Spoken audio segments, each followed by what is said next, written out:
Welcome to this Monday edition of the Angela Ray Show. I hope that you all have had a great day and you are ready to get this week started. Last week's series from Lemons to Lemonade really sparked a lot of conversation, particularly after the show. So many guests contacted me after each broadcast to talk about the guests. And so we are switching it up this week and we have a new series that we are starting called Keeping It Classy, focused around education. For everyone who will be watching the broadcast tonight on the replay, thank you so much for hanging out with the Angela Ray Show. For those of you who are watching the broadcast live, once you go ahead and get on the broadcast, do me a favor, slide in the comments.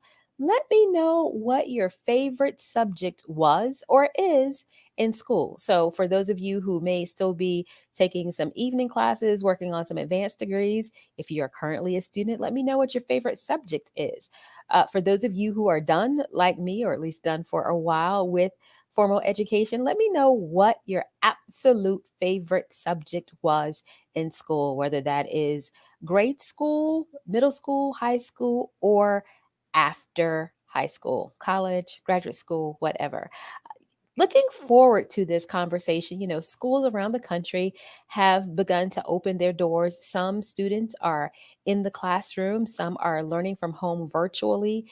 And this is a year like we have never seen before. So, want to start this discussion off this week with someone who has been there and done that. So, we're kicking it off tonight with a retired educator.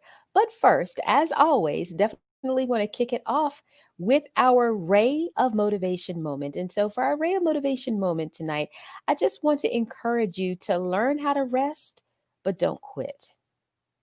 Learn how to rest, but don't quit. So, oftentimes, when we are in the middle of great projects, in the middle of change, transition, or even just life as we know it, we get tired, we get frustrated, we get bogged down with the mundane or with those challenges that seem like uphill battles. And that is just a part of life. And so often it is very easy to turn around and quit. There's a story that I've often shared when I speak to high schools and college students across the country about staying on the road because I found myself in a situation where I was so close to reaching my goal and didn't know it. And I did quit, but just for a moment. So if you need to rest, if you need to take what some people call a sabbatical, if you need some type of respite care, do what you need to do to get rejuvenated and to get revived, but learn how to rest, but don't quit. And that is today's Ray of Motivation moment. Just want to let you know that tonight, the Angela Ray Show is brought to you by and sponsored by Sheer Styles Beauty Supply Store. You can get all of your beauty supply needs right online. Everything from shampoo and conditioner to hair and accessories, and even those essential items that are so important right now. Your disposable masks, those coveted N95 masks, hand sanitizers, and disposable gloves. You can click on the link in the caption to support our sponsor. And I just want to see who all has checked in tonight. Hi, Dr. Karen Cooper. Oh, Angie. Okay, so your favorite class was English and literature. I had a love of English as well. Yes, definitely don't quit. Well, all right. So I just want to give you all a little bit of an intro for our fabulous guest on tonight. She is a retired educator, former school teacher who has a genuine passion for education and helping parents as well as students. She's worked in the classroom. She's been a reading specialist, an instructional supervisor. She's been a curriculum director, an assistant principal, a vendor, and a motivational speaker. And she is also the author of 3 books. And so I'm very excited to have her on the broadcast tonight. So please help me welcome Dr. Sheila E. Sapp. Dr. Sapp, thank you so much for being on the Angela Ray Show tonight. And thank you for having me. I am really excited about this experience. You are certainly welcome. So I know that you probably, like many people, I know you're retired, but you're still very busy. And so even in your retirement and doing things outside of regular work, what have you been doing during the downtime of the pandemic? Angela, I have been re-evaluating. I have been re-eventing myself and also refocusing. By re-evaluating, what I mean by that is I spent many years as an educator and a Hmm. school administrator. And whenever I was in my building, I gave 200%. Now, with this pandemic, I've had time to do some evaluating, and I'm going to give 200% to Sheila's new dreams and new goals. The other thing that been doing, as I said, I've reinvented myself. By that, I've learned some new skills. I've improved my technology skills. I've become more engaged with social media. And believe it or not, I have a YouTube channel that I started. Okay. And, oh, yes, ma'am. And also with refocusing. With these new dreams and goals that I have, I've tried to do a better job of every day writing down what I want to accomplish. And then as I accomplish whatever it is that I have set out for myself for that day or that week, then I cross it off. And then I take time to celebrate and rest if needed.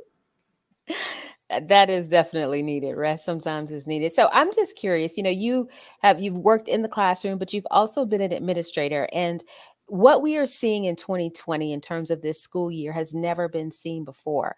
So I'm curious, if you were still actively an administrator, would you be in favor of in-person learning or would you want to stick with the virtual learning? Personally, I am in favor of the virtual learning.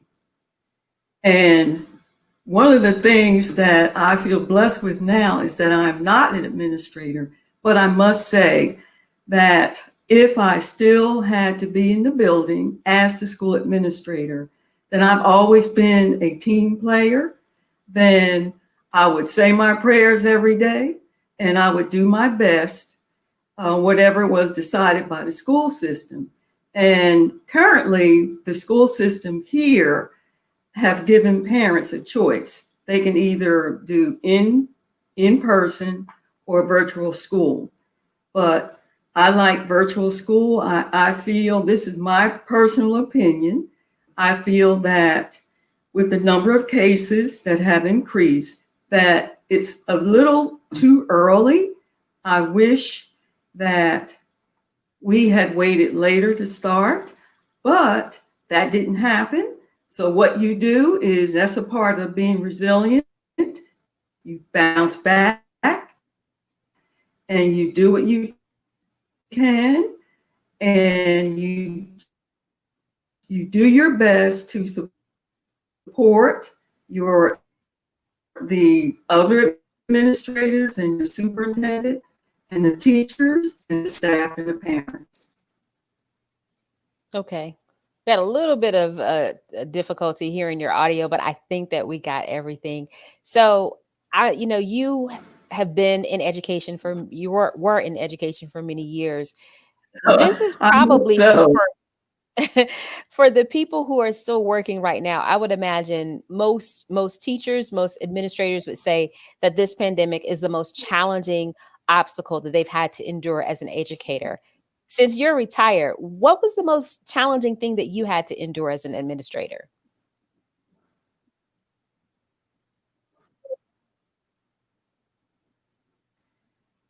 Probably the most challenging thing that I had to endure, and I am certain with some of the listeners who may be current administrators or maybe thinking about becoming administrators, what I wrestled with was, as I mentioned, I'm a team player. And, as an administrator, sometimes there are directives, procedures that you are expected to implement.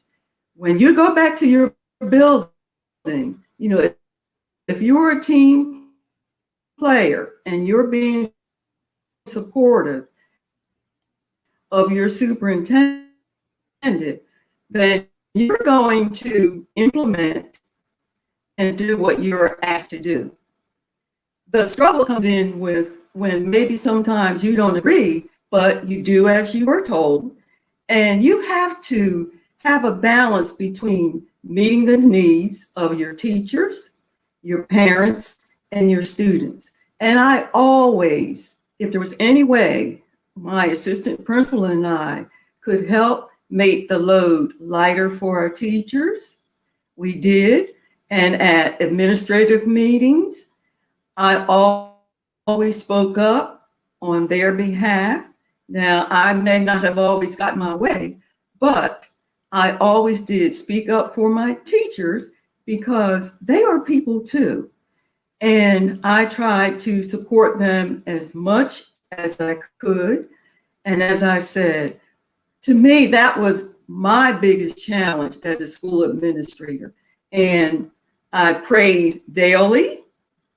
And you will hear me mention that a lot because I feel that whether it be a teacher or a school administrator or anyone, you need to have some inner strength. And it's not something that just comes, whatever you believe in, then you pray and you have faith and hope and you just keep trying and stay positive and be as supportive. I hope you were able to hear what I said. Oh yes, I can. Oh, My earpiece was slipping okay, out. all Yeah, but you know right, what? okay. I know that there is a slight delay. And I'm just because I um, want us to hear everything that you're saying. I'm gonna take you out of the broadcast and bring you right back on. So hopefully our connection will be better. So just hang tight. I'm gonna take you right out and I'm gonna bring you right back in. So, those of you who have been watching programs from home, you know that there are technical difficulties all the time. I think that on The View, maybe a week or two ago, they went over some of the worst technical difficulties that they have had. So, we're going to bring Dr. Sapp back on because, again, I want to make sure she has such an amazing wealth of information. I want to make sure that we are getting everything. All right. So, you are back now. Hopefully, we'll see if this is a little bit better. So, I wanted to follow up with another question for you. There are a lot of parents who are either homeschooling by choice or homeschooling because their districts aren't allowing students to come back on campus. For those parents who are struggling with homeschooling, what advice would you have for them?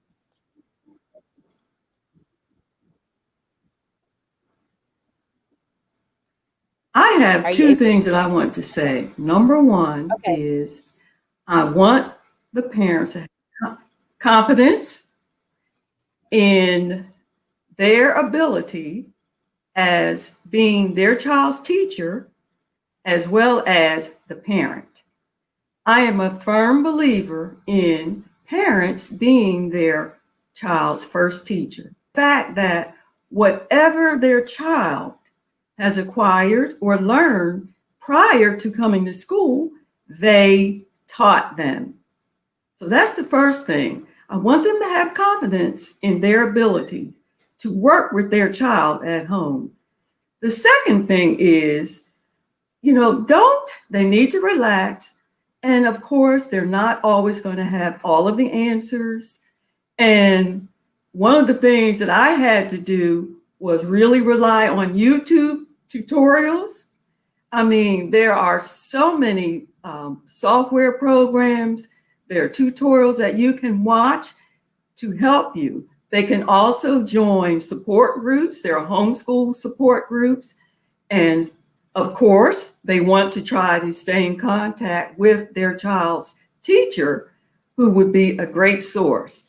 But don't give up and be confident in their abilities to be able to teach as well as parent their child.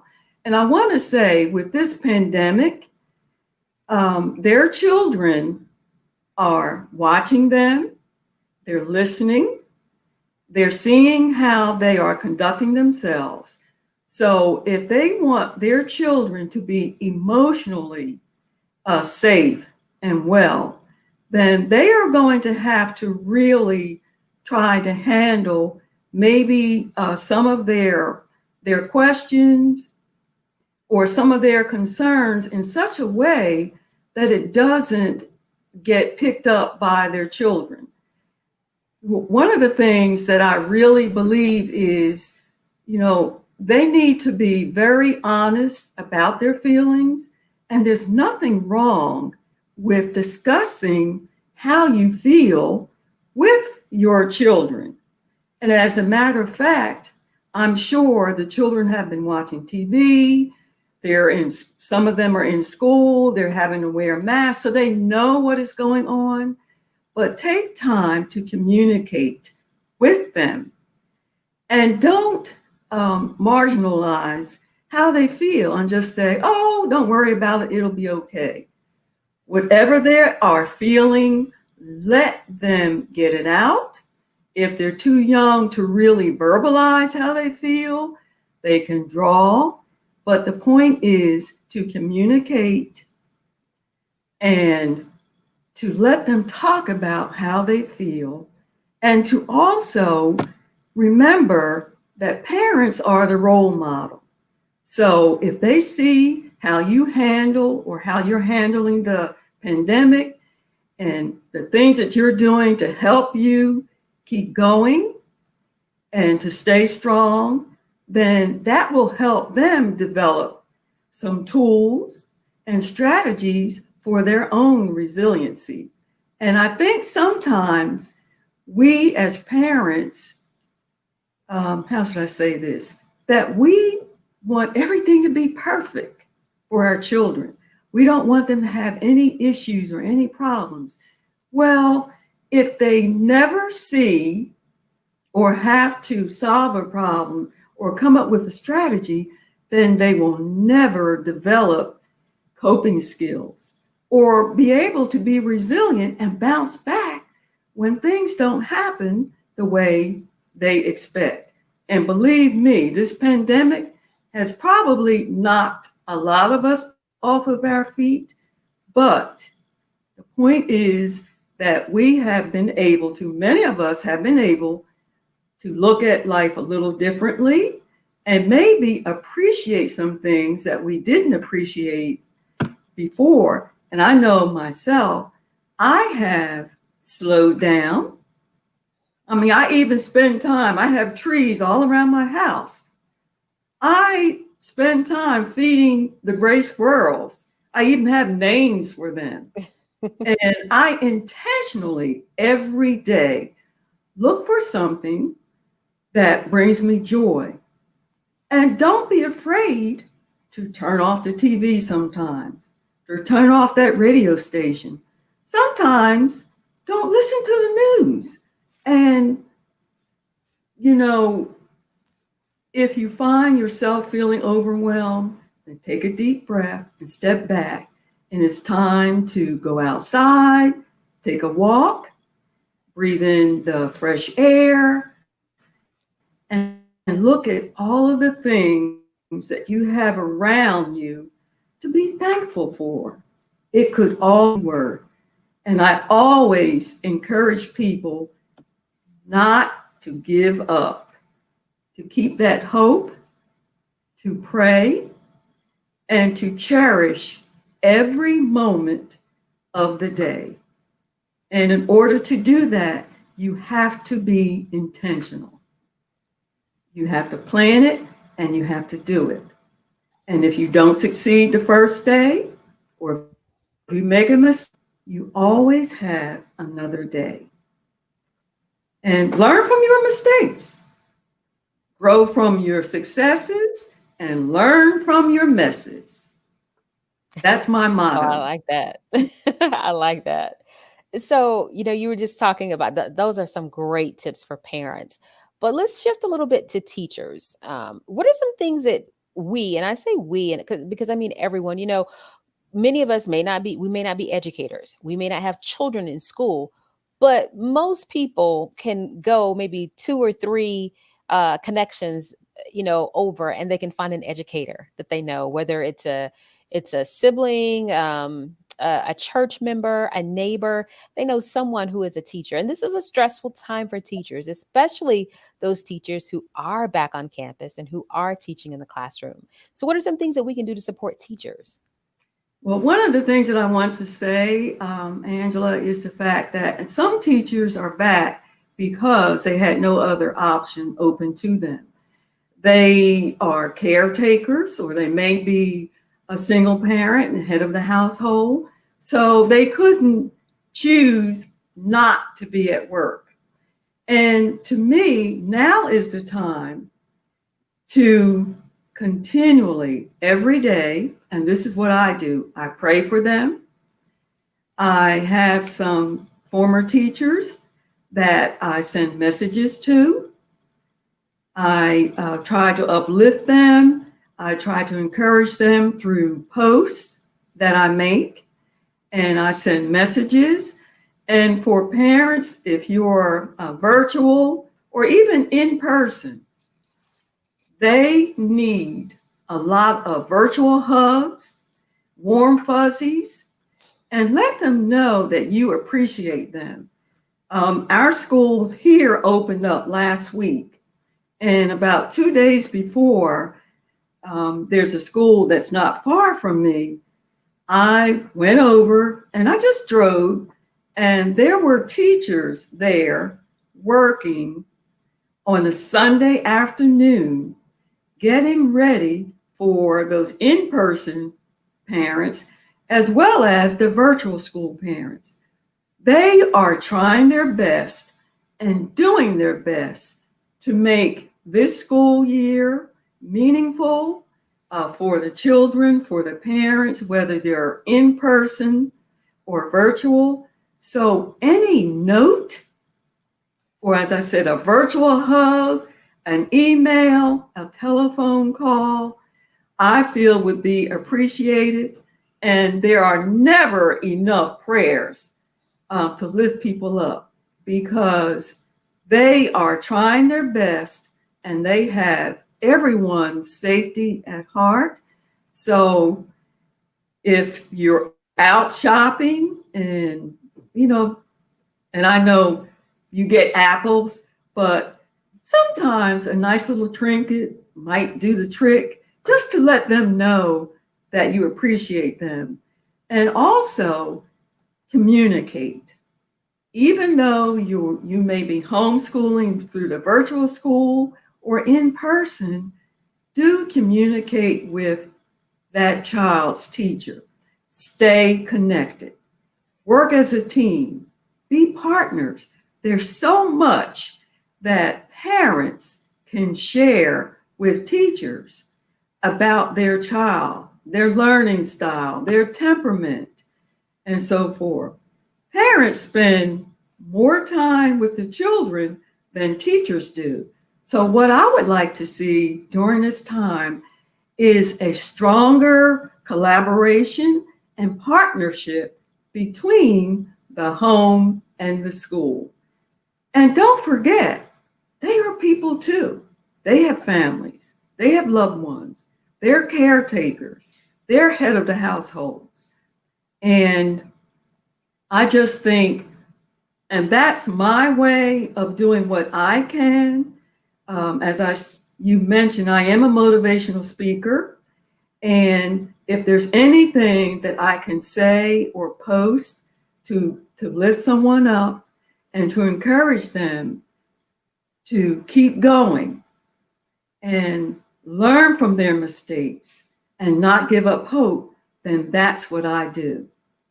That's what I see my role right now as a retired educator and an up and coming consultant. Well, you have a question from one of our very loyal viewers, Edwin Evans, and it just so happens to be Edwin's birthday. So happy birthday, Edwin. Hope that you are having a great day. Can you see that question on the screen? Yes, Okay. yes. Well, and it's funny that, well, it isn't funny, But I do realize there are budget cuts.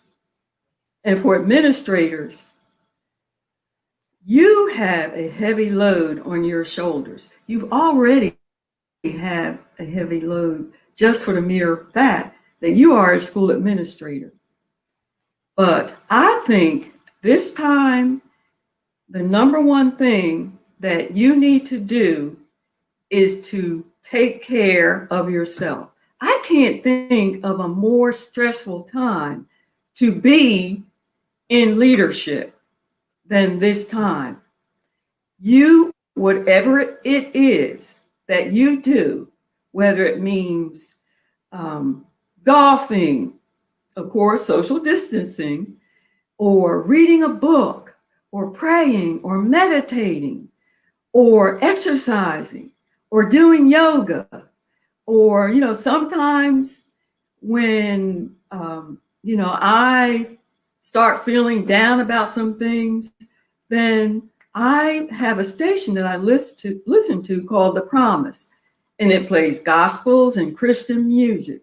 So you need to keep yourself up and take care of yourself, because you right now are the billboard in that school. Now, if you walk around and you look nervous and sad, and oh yes, they pick it up, because all eyes will be on you and how you take these cuts and so forth. Not only do you have to take care of yourself, but you need to be resilient, and you need to be that reservoir of support and strength for those teachers. And I know we have to keep our distance, but there are other ways that you can let them know that you understand how they feel, and that you know that they're under stress. But somehow you need to give them still those warm fuzzies, those virtual hugs, those attaboys or attagirls, and show them that you appreciate what they're doing. And as I said, in my third book that I wrote, Staying the Course, I devoted 2 chapters.